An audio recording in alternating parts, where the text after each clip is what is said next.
Un parcours quand même classique. Au début, je suis né dans un coron des mines. Comme beaucoup d'enfants d'immigrés polonais. Absolument, oui, oui. J'ai tous les critères.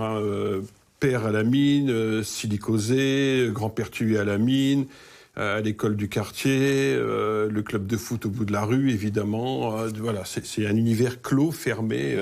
Comment vous faites pour trouver les ressources, l'énergie, l'envie, la capacité à sortir de la condition, à faire les études et devenir ce que vous êtes devenu, journaliste? Ouais. Il y a un environnement familial quand même qui dit que tu es en France, mon gars, donc tu vas respecter le pays où tu es, donc tu vas essayer d'être bon à l'école, tu chanteras la Marseillaise comme une Polonais, tu liras le journal polonais, mais tu liras surtout le journal français, voilà. Donc je lisais Tintin comme beaucoup de gamins à la coopérative de l'école, et je m'imaginais voyageant dans le monde comme Tintin, reporter, voilà. En fait, j'ai fait une carrière de journaliste à La Voix du Nord, un journal régional, mais j'ai pu voyager effectivement dans l'Europe et dans le monde, mais je suis un journaliste localier quand même. La Voix du Nord, c'est le journal régional.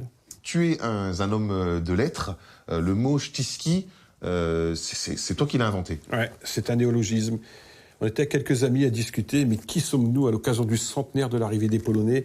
Est-ce qu'on est ch'ti? Est-ce qu'on est ski? Mais je dis non, nous sommes ch'ti-ski. Nous sommes devenus ch'ti, mais nous sommes restés ski. Et voilà, c'est une culture qui s'est développée comme ça autour du mot ch'ti-ski. Et c'est ce qui nous a inspiré cette pièce de théâtre. Le succès de ta pièce est immédiat. Qu'est-ce qui peut expliquer un tel succès? Il y avait un manque, selon moi. Cette histoire a été racontée par quelques écrits, mais de manière fractionnée. Là, nous racontons l'intégralité de l'histoire, un siècle, en évitant aucun obstacle. Des gens viennent me voir en disant « Moi, j'ai vécu des années avec des Polonais à côté de moi.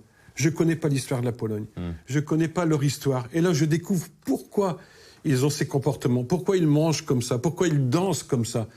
J'ai découvert enfin, après avoir vécu des années, des dizaines d'années avec des Polonais, ce qu'est leur pays et ce qu'ils sont eux. » Et dans le public, il y a de tous les âges? Oui, oui.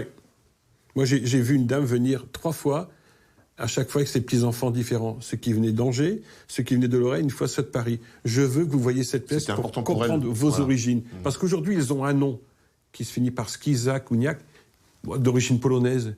Mais c'est quoi la Pologne? C'est qui les Polonais? Et là, ils ont compris.